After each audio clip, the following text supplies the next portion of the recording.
Jamen, vi har en ligning her for den eksponentielle sammenhæng. Y er lige med b gange a i x'te.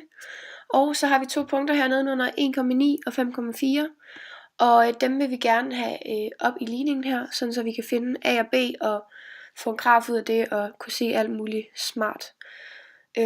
Og måden vi gør det på, det er ved at sætte de her punkter ind i den her model herovre. Og så skal vi egentlig bare følge de her to vejledninger, hvor der i A står, for at finde A, at man så skal tage x i anden og minus med x i første, som er 5 minus med 1, og det skriver jeg også hernede. Og så skal vi så tage y anden og dele med y første, som er 4 delt med 9. Og jeg har også skrevet hernede, og det skal vi så tage kvadratroden af, og på den måde kommer vi så frem til a, som er 0,8. Og så finder vi bare b, og det gør vi ved at sige y i første, som er 9. Og det skal vi så dele med vores a. Og der får vi så 11,0.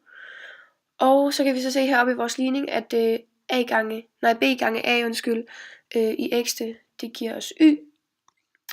Så derfor så tager vi vores b her og gange med vores a i x'te. Og så får vi så vores ligning her, y er lige med 11,0 gange med 0,8 i x'te. Og ud fra den her ligning kan vi så se, at det er en aftagende. Det vil blive en aftagende graf. Og det kan vi se, fordi at vores a er mindre end 1.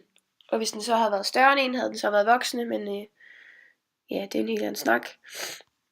Yes.